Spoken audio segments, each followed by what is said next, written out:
One of the things I love, smart lights. Oh, I love that. Every time I travel, I put my lights on a predictable schedule. And if someone was watching my house, they'd know really quickly I'm not home. It doesn't matter where you are, you can just control it.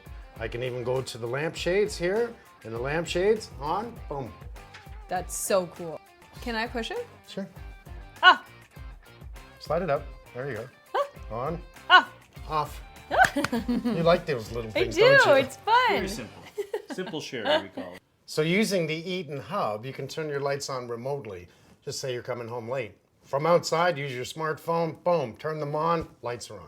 I'm sure he's afraid of the dark, so that's perfect. Actually, I'm kind of afraid of the dark. You are, aren't you? I am a little afraid of the dark. That and spiders. Really scared of spiders. Spiders in the dark. So when you come home, your lights are on.